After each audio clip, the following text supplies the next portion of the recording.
گھر میں فجر کی اذان سنائی دے تو برکت نازل ہوتی ہے۔ جو شخص سچ بولنے کا عادی ہو اس کا روب ولوں میں بیٹھ جاتا ہے۔ گھر میں قرآن کی تلاوت ہو تو شیطان داخل نہیں ہوتا۔ جو ماں باپ کی خدمت کرتا ہے اس کے رزق میں وسعت آتی ہے۔ رات کو ناخن کاٹنے سے تنگی آتی ہے۔ جو سونے سے پہلے سورہ اخلاص پڑھے اس کے گناہ معاف ہوتے ہیں۔ گھر میں نمک گر جائے تو صدقہ کر دینا چاہیے۔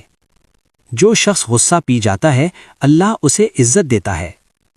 فجر کے بعد سونا رزق کو کم کر دیتا ہے۔ جو مسکین کو کھانا کھلاتا ہے اس کی عمر بڑھتی ہے۔ گھر میں جھاڑو کو الٹا رکھنا بے برکتی کی نشانی ہے۔ جو وضو کی حالت میں رہتا ہے وہ اللہ کی حفاظت میں رہتا ہے۔ سچ بولنے والا کبھی نقصان میں نہیں رہتا۔ جو جمعے کے دن زیادہ درود پڑھتا ہے اس کی دعائیں قبول ہوتی ہیں۔ گھر میں اذان دینا جنات کو بھگا دیتا ہے۔ جو کھانا شروع کرنے سے پہلے بسم اللہ پڑھتا ہے وہ بیماریوں سے محفوظ رہتا ہے۔ رات کو آئینہ زیادہ دیکھنے سے دل بے چین رہتا ہے۔ جو یتیم کے سر پر ہاتھ رکھے اس کے دل کی سختی ختم ہو جاتی ہے۔ جھوٹ بولنے سے رزق میں کمی آتی ہے۔ جو دوسروں کے لیے آسانی پیدا کرے اللہ اس کے لیے آسانی پیدا کرتا ہے۔ گھر میں سورہ بقرہ پڑھی جائے تو جادو ختم ہو جاتا ہے۔ جو والدین کو ناراض کرتا ہے وہ کبھی سکون نہیں پاتا۔ پانی بیٹھ کر پینے سے صحت بہتر رہتی ہے۔ جو صبر کرتا ہے وہی کامیاب ہوتا ہے۔ فجر کی 2 رکعات دنیا و مافیہا سے بہتر ہیں۔ جو اللہ پر بھروسہ کرتا ہے اللہ اسے کافی ہو جاتا ہے۔ رات کو دروازہ بند کر کے سونا سنت ہے۔ جو حسد کرتا ہے وہ خود جلتا رہتا ہے۔ مہمان کو خوش دلی سے بٹھانا رزق بڑھاتا ہے۔ جو ماں کی دعا لیتا ہے وہ کبھی ناکام نہیں ہوتا۔ گھر میں بے جا شور و غل رحمت کو دور کر دیتا ہے۔ جو عاجزی اختیار کرتا ہے اللہ اسے بلند کرتا ہے۔ جمعے کے دن ناخن کاٹنا باعث برکت ہے۔ جو بھوکے کو کھانا کھلاتا ہے اس کے گناہ معاف ہوتے ہیں۔ صبح کا صدقہ دن بھر کی مصیبتوں سے بچاتا ہے۔ جو زبان کی حفاظت کرتا ہے وہ نجات پا جاتا ہے۔ رات کو صدقہ دینے سے بری موت ٹل جاتی ہے۔ جو بڑوں کا ادب کرتا ہے چھوٹے اس کا ادب کرتے ہیں۔ گھر میں فحش باتیں ہونے سے رحمت اٹھ جاتی ہے۔ جو نماز کو وقت پر پڑھتا ہے اس کا دل مطمئن رہتا ہے۔ مسواک کرنے سے منہ پر نور آتا ہے۔ جو پڑوسی کا خیال رکھتا ہے وہ مومن ہے۔ رات کو بائیں کروٹ سونا صحت کے لیے بہتر ہے۔ جو اللہ کا ذکر زیادہ کرتا ہے وہ غم سے بچا رہتا ہے۔ گھر میں تصاویر کی کثرت سے فرشتے کم آتے ہیں۔ جو نرمی اختیار کرتا ہے وہ دل جیت لیتا ہے۔ صبح سورج نکلنے سے پہلے دعا قبول ہوتی ہے۔ جو کسی کو معاف کرتا ہے اللہ اسے معاف کر دیتا ہے۔ گھر میں سادگی ہو تو دلوں میں سکون ہوتا ہے۔ جو نماز کے بعد دعا مانگتا ہے وہ خالی ہاتھ نہیں لوٹتا۔ رات کو سونے سے پہلے 3 قل پڑھنے سے حفاظت رہتی ہے۔ جو حق بات کہتا ہے اللہ اس کا ساتھ دیتا ہے۔ کھانے میں اسراف کرنے سے برکت اٹھ جاتی ہے۔ جو شکر گزار ہوتا ہے اس کی نعمتیں بڑھتی ہیں۔ گھر میں والدین کی موجودگی رحمت کی علامت ہے۔ جو اللہ سے ڈرتا ہے اللہ اسے ہر خوف سے بچا لیتا ہے۔ رات کو دیر تک جاگنا ذہنی کمزوری لاتا ہے۔ جو نیک صحبت اختیار کرتا ہے وہ خود نیک بن جاتا ہے۔ گھر میں ذکر الہی ہو تو دل زندہ رہتے ہیں۔ جو اپنی نیت درست رکھتا ہے اللہ اس کے کام آسان کر دیتا ہے۔ جو شخص سونے سے پہلے استغفار کرتا ہے اس کے دل کا بوجھ ہلکا ہو جاتا ہے۔ گھر میں سلام عام کرنے سے محبت بڑھتی ہے۔ جو اللہ کے فیصلے پر راضی رہتا ہے وہ کبھی پریشان نہیں ہوتا۔ صبح خالی پیٹ پانی پینے سے معدہ صاف رہتا ہے۔ جو چھوٹوں پر رحم کرتا ہے اللہ اس پر رحم فرماتا ہے۔ رات کو سونے سے پہلے موبائل زیادہ استعمال کرنے سے ذہنی سکون ختم ہو جاتا ہے۔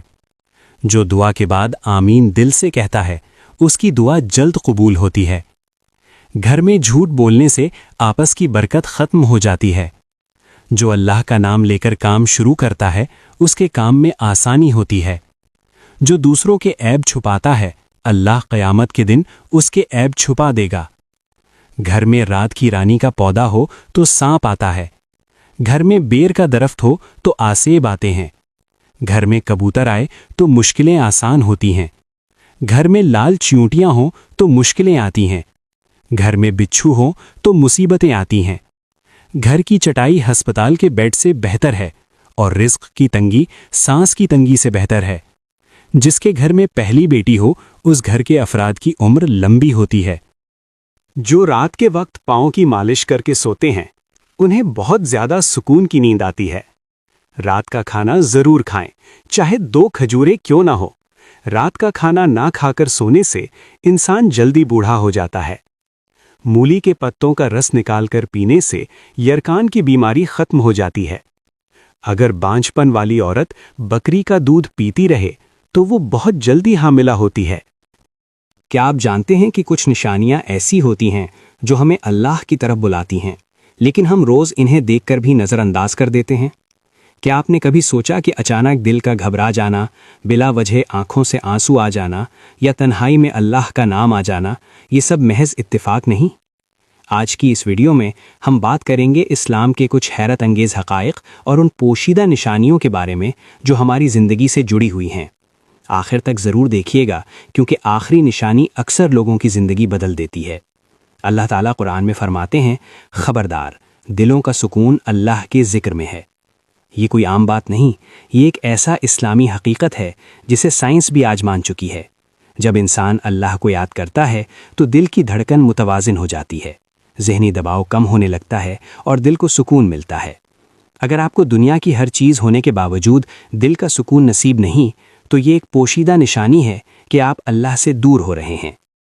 निशानी नंबर 1, अचानक इबादत का ख्याल आना। कभी ऐसा हुआ है कि गुनाहों में डूबे होने के बावजूद अचानक दिल करे कि नमाज पढ़ लें या कुरान खोल लें? ये महज ख्याल नहीं, ये अल्लाह की तरफ से बुलावा होता है। ये इस बात की निशानी है कि अल्लाह अब भी आपको छोड़ना नहीं चाहता, बल्कि वापस बुलाना चाहता है। खुशनसीब हैं वो लोग जो इस बुलावे को कबूल कर लेते हैं। अक्सर लोग समझते हैं कि मुसीबत आना अल्लाह की नाराज़गी की अलामत है, लेकिन इस्लाम हमें सिखाता है कि आजमाइश अल्लाह के करीब होने की निशानी भी हो सकती है। नबी सल्लल्लाहु अलैहि वसल्लम पर सबसे ज़्यादा आजमाइशें आईं, हालांकि वो अल्लाह के सबसे महबूब थे। अगर आप सब्र कर रहे हैं और फिर भी हालात सख्त हैं, तो समझ लीजिए अल्लाह आपका मुकाम बुलंद करना चाहता है। निशानी नंबर 2, गुनाहों के बाद बेचैनी। ये एक बहुत अहम पोशीदा निशानी है। जब इंसान गुनाह करता है और उसके बाद दिल में बेचैनी महसूस करे, तो ये ईमान के जिंदा होने की अलामत है, क्योंकि मुर्दा दिल गुनाह के बाद भी नहीं कामते। अगर गुनाह के बाद आपका दिल आपको मलामत करता है तो फौरन तौबा कीजिए, ये अल्लाह की रहमत का दरवाज़ा है। इस्लाम हमें बताता है कि दुनिया एक आर्जी जगह है, यहाँ ना खुशी हमेशा रहती है ना गम। जिस चीज़ के पीछे हम पूरी ज़िंदगी भागते हैं वो हमें कभी मुकम्मल सुकून नहीं देती। ये एक हकीकत है कि कब्र में ना माल जाएगा ना रुतबा, सिर्फ आमाल साथ जाएंगे। ये जान लेना भी एक निशानी है कि अल्लाह आपको हकीकत दिखाना चाहता है। निशानी नंबर 3, दुनिया से दिल उचाट होना। अगर आपको महसूस हो कि दुनिया की चमक दमक अब दिल को मुतासिर नहीं कर रही, या तन्हाई में अल्लाह को याद करने का दिल चाहता है, तो ये बहुत बड़ी निशानी है। ये इस बात का इशारा है कि अल्लाह आपको खास बनाना चाहता है। हर शख्स को ये एहसास नसीब नहीं होता। निशानी नंबर 4, बगैर किसी वजह के दिल का टूट जाना। कभी ऐसा होता है कि सब कुछ ठीक होने के बावजूद दिल भरा भरा सा रहता है, या अचानक आंखें नम हो जाती हैं। इस्लाम हमें सिखाता है कि ये कमज़ोरी नहीं, बल्कि रूह की आवाज़ होती है। ये इस बात की निशानी है कि दिल दुनिया के बोझ से थक चुका है और अब उसे अल्लाह की तरफ से सुकून चाहिए। ये वो लम्हा होता है जब दुआ खामोश होती है, लेकिन कबूलियत के करीब होती है। निशानी नंबर 5, गलत सोहबत से नफरत होने लगना। अगर आपको महसूस हो कि वो लोग जिनके साथ बैठकर गुनाह आसान लगता था, अब उनसे दिल उचाट हो रहा है, या उनकी बातें आपको अंदर से खटकने लगें, तो समझ लीजिए ये अल्लाह की खास निशानी है। ये इस बात का इशारा है कि अल्लाह आपको महफूज करना चाहता है और आपके लिए बेहतर रास्ता चुन रहा है, क्योंकि हर किसी को ये शऊर नसीब नहीं होता। आखिरी और सबसे अहम निशानी, سب سے بڑی نشانی یہ ہے کہ آپ یہ ویڈیو دیکھ رہے ہیں۔ سوچئے، دنیا میں لاکھوں لوگ ہیں لیکن یہ بات آپ تک پہنچی۔ یہ محض اتفاق نہیں، یہ اللہ کا پیغام ہے کہ ابھی بھی وقت ہے، واپس لوٹ آئیں۔ اگر دل نے آج کچھ محسوس کیا تو اسے نظر انداز مت کیجیے۔